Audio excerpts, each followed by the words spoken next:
थर पार्कर के मुख़्तलिफ़ इलाक़नि में रात खां हल्की हल्की बरसात जो सिलसिलो जारी है। जॾहिं त मिठी डीपलो इस्लामकोट नगर पार्कर मौसम वणंदड़ थी वियो। बादलनि जी छांव, थधड़ी हवा, मिटीअ जी ख़ुशबू सां फ़िज़ा ख़ुशगवार थी वई आहे। इन हवाले सां वधीक तफ़सील लाइ असां सां टेलीफोन लाइन ते मौजूदु आहे मिठी मां अल्ताफ़ बजीर। जी अल्ताफ़, छा तफ़सीलात आहिनि?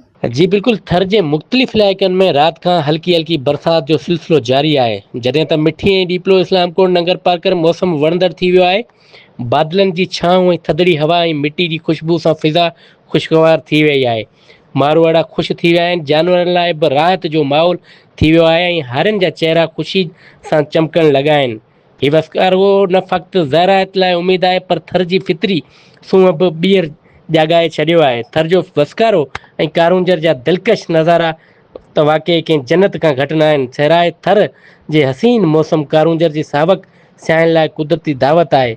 हवाऊं ऐं मोरनि जा टहिका, थर जी मिटी जी ख़ुशियुनि सभु कुझु सरवर बख़्शे ऐं थर जा रंग कारूंजर जी संग, मोरनि जा टहिका ऐं बरसाति जो रिहाणनि जो कुदरत हसीन जो तोहफ़ो आहे। जी वॾी महिरबानी तफ़सील खां आगाह करण लाइ। सब्सक्राइब कयो अवामी न्यूज़ HD खे ऐं ताज़ा तरीन ख़बरुनि लाइ ॾिसंदा रहो अवामी न्यूज़ HD।